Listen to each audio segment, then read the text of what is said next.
1 quarter remaining here in the fourth quarter of play. Your new score, the Jaguars of Southern University, 17. The Tigers of Jackson State, 21. It's the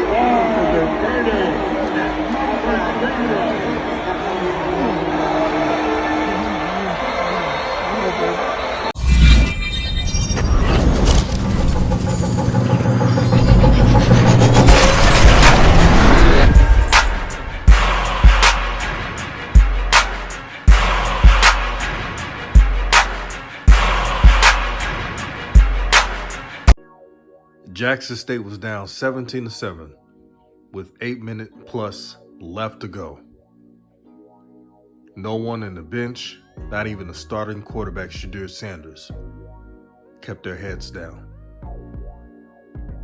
They all kept their heads up and believed. This is what manhood looks like.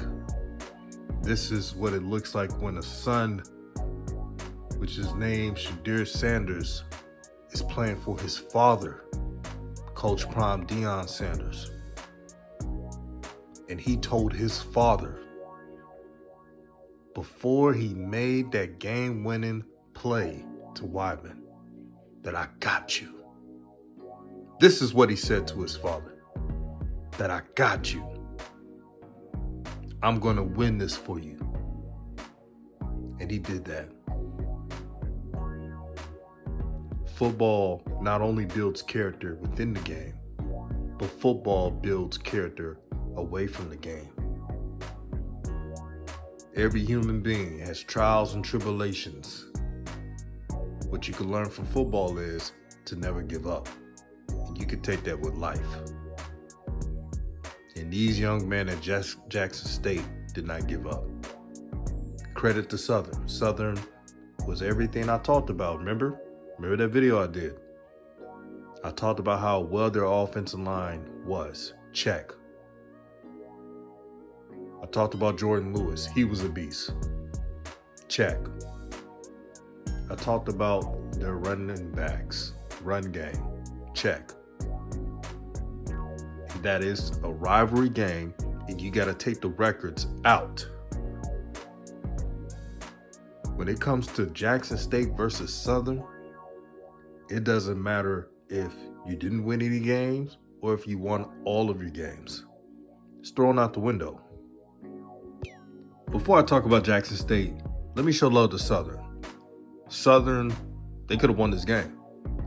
They were physical, especially in the first half. Shout out to Coach Rollins. He had his team prepared. The inside run game was working, and they controlled the pace. And they forced turnovers. They picked off Shadir 2 times and made him fumble on another. That was 3 turnovers. That was key for Southern to have that lead, which was 17-7. So credit to him. Ethan Howard, the wide receiver of Southern, was big time, made crucial 3rd down catches, was a big play wide receiver that whole game. Gerard Sims, the running back of Southern, he's nice, very nice. Almost had 100 yards in this game.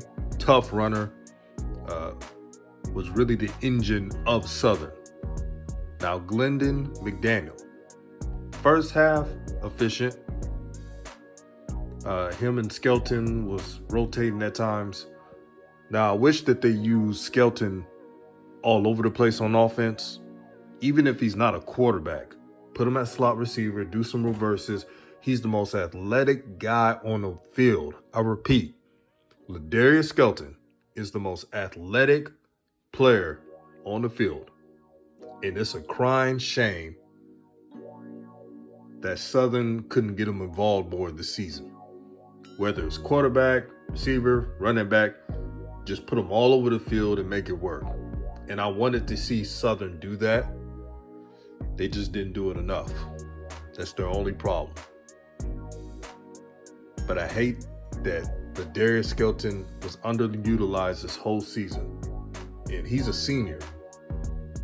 Now, I know that the NCAA has given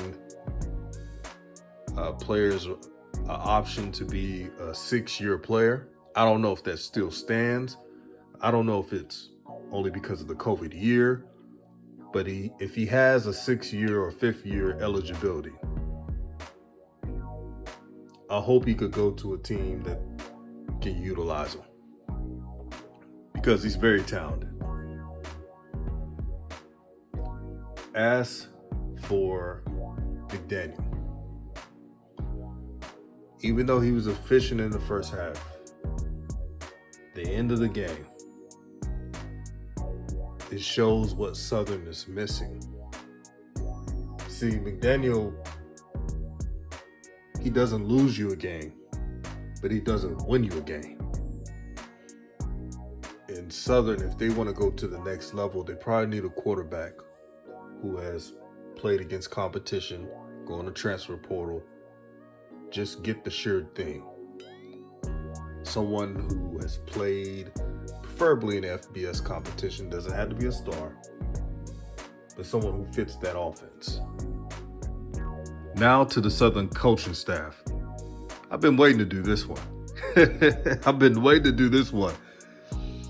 Going back to the video I made a couple days ago, Jackson State versus Southern is going to be a battle. Y'all remember it that's listening. I talked about Ed Reed. I just found out that Coach Rawlins, and I can't believe I'm sorry, but I didn't pay attention to Southern and their coaching staff, so please forgive me. But one of my subs told me that Coach Rawlins is an intern coach. Most likely, intern coaches are not hired to be head coaches officially. So I can see them going after another coach. I talked about they need to sign Ed Reed. We all know that Southern alumni, they don't want a celebrity coach, quote unquote celebrity coach. They don't want to do what Jackson State did. I get it. But hear me out. If you take the pride away, and you realize, imagine having Ed Reed in Louisiana with his Florida connections. Remember, he's the chief of staff of Miami. I'm sure there's some disgruntled players who are probably at odds with Manny Diaz, but they're cool with Ed Reed. Now, I want y'all to picture this now. Let's say Southern hires Ed Reed. He makes a couple phone calls. He brings some Miami transfers or transfers from Florida and high school recruits from Florida. You put those athletes on that Southern team with that offensive line and those Louisiana athletes, man, you're talking about a team who is going to be ranked in the FCS. Don't forget, when Ed Reed was coaching DBs in the NFL, he was working under Rex Ryan. Rex Ryan runs the same defense as Coach Dennis Thurman. It's that Buddy Ryan, Rex Ryan defense, cover 0, cover 1, a lot of blitzes. So he would bring that to Southern. I'm saying it right now. If the AD of Southern makes that move,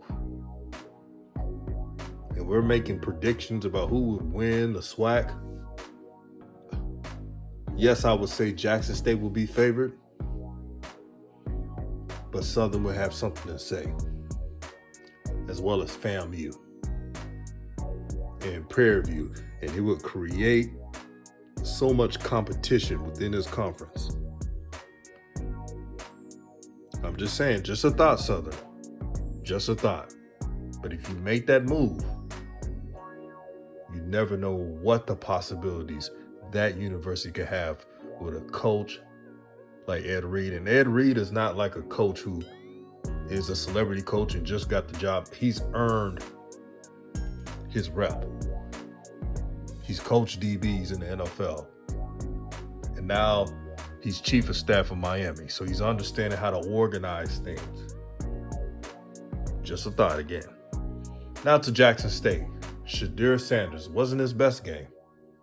You can look at the end of the stats. You see 2 interceptions, but you see the yards was there.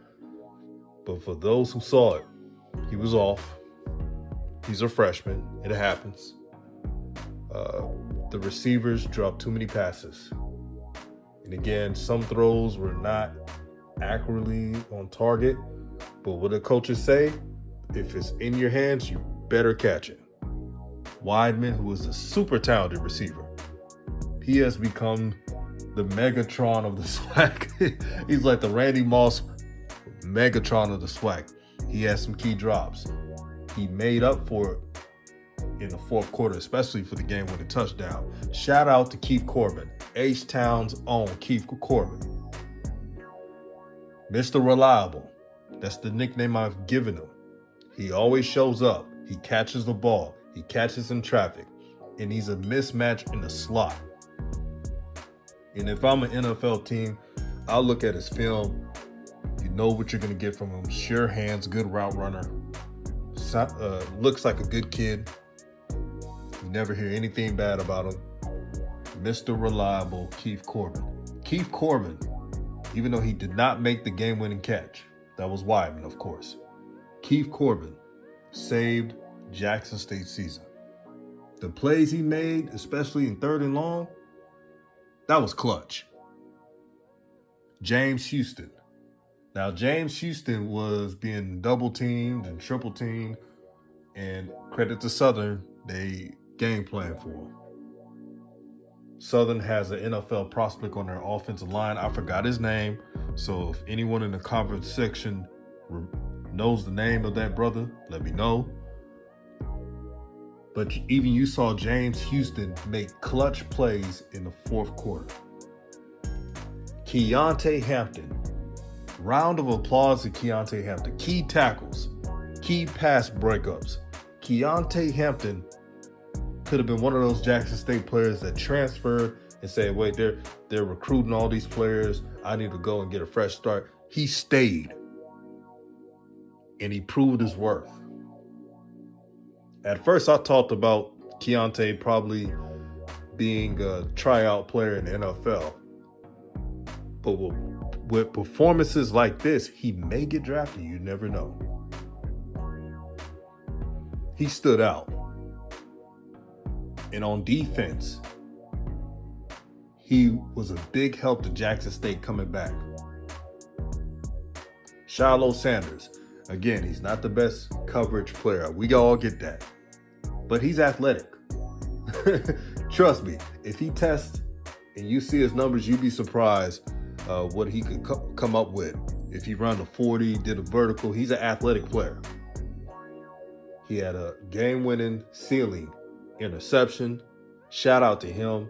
There's a lot of folks hating on this brother, but he continues to make plays.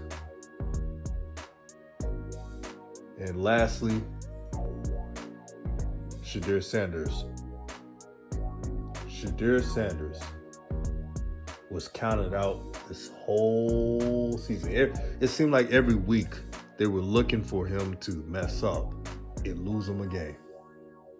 But he came through in the clutch. He came through in the clutch. And what about that freshman connection? Shedeur Sanders, Malachi Weidman. That's going to be a problem for years. And here's another name, Quay Davis. He's not playing this year, but next year he's going to be a problem. So if you double Weidman next year, good luck, because Quay Davis he's going to get some touchdowns. Guarantee it. But I'm talking about this year. Let's talk about this year. To make those plays, especially when Jackson State they just needed something to get going, was amazing.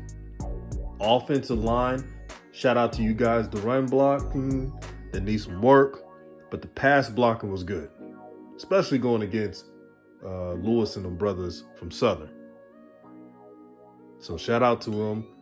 He did get hit, meaning Shedeur, but he made that throw. And it was a difficult throw. Because a lot of people don't realize being a quarterback, you getting hit.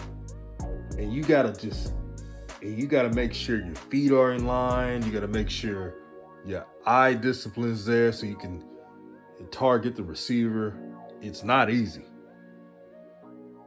But this is what makes teams champions. Next week is a rivalry game against Alcorn. We know how important that game is. Jackson State got to work on the fundamentals. Fast starts, consistency.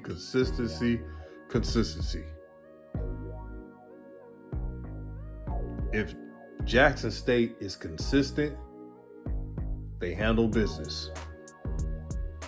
Not only against Alcorn, but the SWAC championship game, and if they win that, Celebration Bowl. That's all they got to work on. Being consistent. Now, I'm not going to talk about the running game because the running game wasn't there. I was keeping it real with y'all. The running game wasn't there. But shout out to Jackson State, man. There was a lot of folks who wanted y'all to lose, wanted the fan base to feel bad. But you stood there and was champions. And salute to you guys. To the fans of Jackson State, let no one take your joy. Let no one take your joy. You deserve this. You deserve this. This is DJ's Raw Uncut Truth. Peace, blessings, love to everybody, and I'm out.